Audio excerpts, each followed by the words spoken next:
2024 সালের একটি আলোচিত ঘটনা, যা কিনা তোলপাড় ছড়ায় দিয়েছে পুরো এলাকাতে, চায়ের স্টলে অলিতে গলিতে।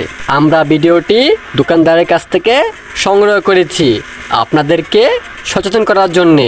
দোকানদার সকালে দোকান খোলার পরপরই ঘটে গেল একটি চুরির ঘটনা, যা কিনা আমরা আপনাদেরকে দেখাচ্ছি এই ভিডিওতে।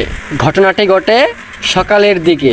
দোকানদার 5 মিনিটের জন্য দোকানের বাইরে গেলে একটি বালক তার দোকান থেকে দামি একটি জিনিস চুরি করে নিয়ে যায়, যা দোকানদার চুরি হবার পরেও বুঝতে পারেনি যে তার কাছ থেকে কি চুরি হয়ে গেছে। ভিডিওটি সম্পূর্ণ দেখুন, তাহলেই এর মূল কাহিনী বুঝতে পারবেন। ছেলেটি প্রথমে দোকানটিকে ভালোভাবে তদারকি করে একটি পর্যায়ে তদারকি মোটামুটি শেষ করতে পেরে তখন সে চুরিতে লিপ্ত হয়। এখানে আপনারা ভালোভাবে দেখতে পাচ্ছেন, ছেলেটি প্রথমে দোকানটিকে ভালোভাবে তদারকি